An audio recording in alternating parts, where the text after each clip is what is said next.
నమస్తే, welcome to our channel. నేను విశాల్ని. నకిలీ మద్యం స్కామ్కు సంబంధించి మొత్తం జోగి రమేష్ ఇదే అని అక్రమంగా చెప్తున్నారు.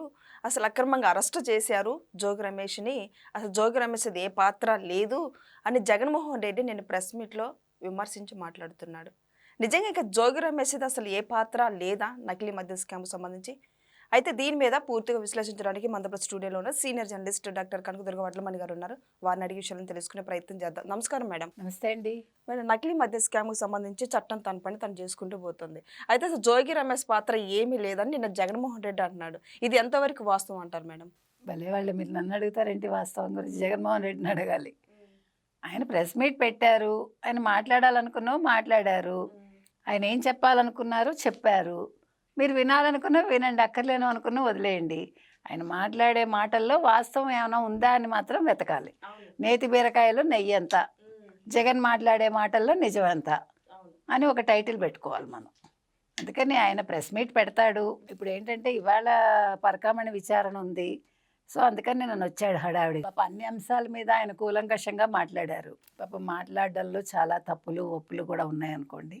ఒప్పులని అంటే ఆయన అనుకుంటాడు, తప్పులు అనేవి మనకు తెలుస్తాయి, అది నేను చెప్పేది. సో మద్యం గురించి కూడా మాట్లాడాడు. నిన్న చాలా గొప్ప గొప్ప సిద్ధాంతాలు చేశాడు ఆయన.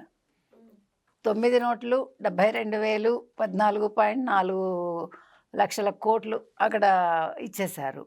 అంటే ఒక గజ దొంగ ఒక దొంగని ఎండాస్ చేశాడు కదా. తర్వాత మద్యం స్కామ్లో పాపం జోగి రమేష్కి ఏమీ తెలీదు. మీరు అనవసరంగా వాళ్ళని ఇబ్బంది పెడుతున్నారు. అంతా చేసేది కూటమి ప్రభుత్వం. కుటీర పరిశ్రమలాగా కల్తీ మద్యాన్ని తయారు చేస్తుంది.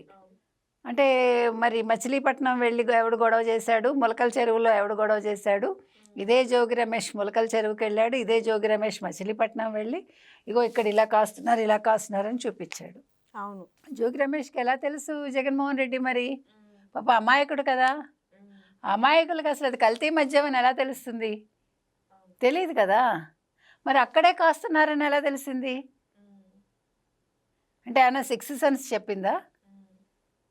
ఇప్పుడు జోగి రమేష్ అమాయకుడు అబ్బా, ఆయన అమాయకుడు కాబట్టి చంద్రబాబు నాయుడు గారి ఇంటి మీదకి వెళ్ళి ఆయుధాలతోటి దాడి చేశాడు.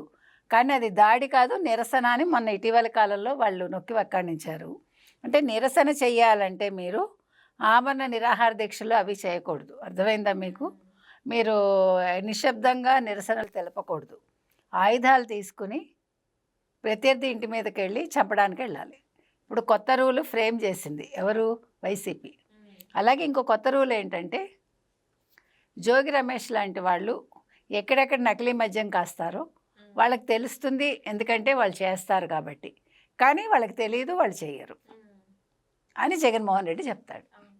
తర్వాత ప్రతి 4 బాటిల్స్కి 1 బాటిల్ కల్తీ మద్యం. అది జగన్మోహన్ రెడ్డికి ఎలా తెలుసు? జగన్మోహన్ రెడ్డి లిక్కర్ తాగడు కదా, జగన్మోహన్ రెడ్డి ఎలహంకలో ఉంటాడు కదా. మరి ఎలా తెలిసింది? ఎలా తెలుస్తుందంటే జోగి రమేష్ కల్తీ మద్యం తయారు చేసి ఆఫ్రికా నుంచి అక్కడి నుంచి వాళ్ళు అదేమంటారు మెషిన్స్ అవి తెప్పించి గోవాలో దానికి లేబుల్స్ తయారు చేయించి జే బ్రాండ్స్ తయారు చేసి అక్కడ పెడతారు. అందుకని జోగి రమేష్కి ఏమీ తెలియదు. అంటే అసలు మద్యం తయారు చేయడం జోగి రమేష్కి తెలియదు, కల్తీ మద్యం తయారు చేయడం జోగి రమేష్కి తెలుసు. అందుకని నిన్న ప్రతి ఒక్కటి కూడా నేను ఎప్పుడు చెప్పినట్టుగా జగన్మోహన్ రెడ్డి గారు ప్రతిదీ మా వాళ్ళకేం తెలియదు అంటాడు, కానీ మా వాళ్ళే చేశారు అని ఆయన చాలా తెలియకుండానే నిజాలు చెప్తూ ఉంటాడు. అందుకని జగన్మోహన్ రెడ్డి వస్తే తెలియకపోతే వాళ్ళ కుటుంబం మొత్తం ఎట్లా వచ్చారు మేడం బయటికి? ఇప్పుడు నిన్న జోగి రమేష్ కొడుకులు, జోగి రమేష్ తమ్ముడు కొడుకులు మొత్తం 4 విచారించారు. ఊరికే విచారిస్తారా?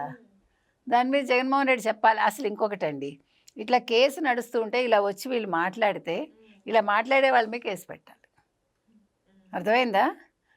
ఇప్పుడు అసలు యాక్చువల్గా కోర్టు చేయాల్సిన పని అది, సిట్ చేయాల్సిన పని అది. విచారణ జరిగేటప్పుడు దాని మీద మాట్లాడకూడదు అంటారు కదా. మరి ఏ రకంగా మాట్లాడతాడు? అలాగా ఎన్ని అబద్ధాలు చెప్పాడు, చాలా అబద్ధాలు చెప్పాడు కదా నిన్నను.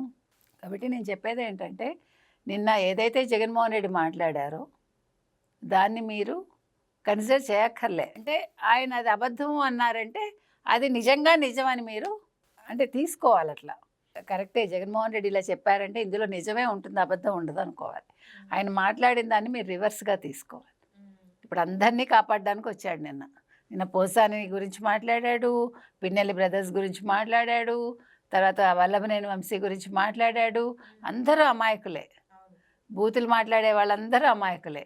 ఈయన కూడా మాట్లాడతాడు 420 బొక్కలో వెయ్యాలి, చీటరు.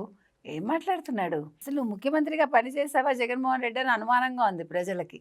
నీ డూప్ ఏమైనా పెట్టావా అక్కడ?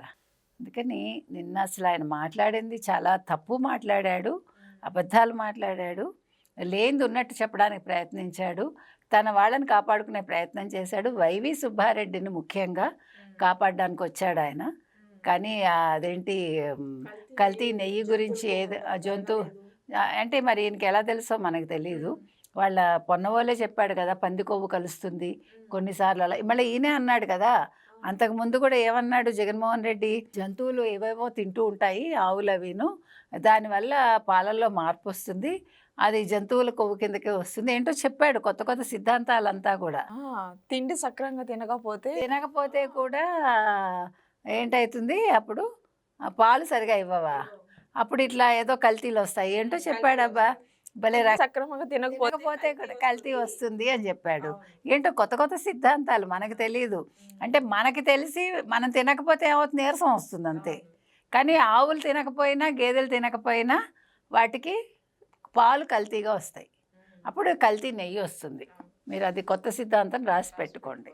అందుకని కొత్త కొత్త సూత్రాలు, ఎందుకంటే ఎప్పుడు ఏమీ తెలియని వాళ్ళు వచ్చి మనకి వివరిస్తూ ఉంటే నిన్న ప్రజలు కూడా నవ్వుకున్నారు. ఎల్లో మీడియా అని, TV5 అని, ABN అన్ని లేవనెత్తుతున్నారు జగన్మోహన్. మాట్లాడతాడులేండి పాపం. ఏంటి సుబ్బుడు ఏదో చెప్పాడు, సాంబడు అనమని సుబ్బుడు అన్నాడు, మనకు తెలీదు. అది కూడా తెలియలేదు, అదే చెప్తున్నా. స్క్రిప్ట్ ఒకసారి ముందు కొంచెం మనం ప్రాక్టీస్ చేస్తే కొంచెం తప్పులు రావు. అక్కడికి వచ్చిన వెంటనే స్క్రిప్ట్ తెప్పించుకుని గబగబా చదివేసి ఎల్హాంకి వెళ్ళిపోవాలనుకుంటే ఇలాగే ఉంటుంది పరిస్థితి.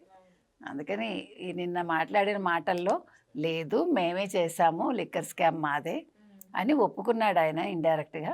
తర్వాత జోగి రమేష్ బ్రదర్స్ మీద ఏ నింద వేయకూడదు అన్నాడు కదా, కానీ ఆయన చెప్పాడు వాళ్ళే చేశారని. అది ఆయనకు అర్థం కావట్లేదు. కాబట్టి జగన్మోహన్ రెడ్డి ఏం చెప్పినా మీరు రివర్స్లో తీసుకోమని ఇవాళ మీకు చెప్తున్నా. Thank you.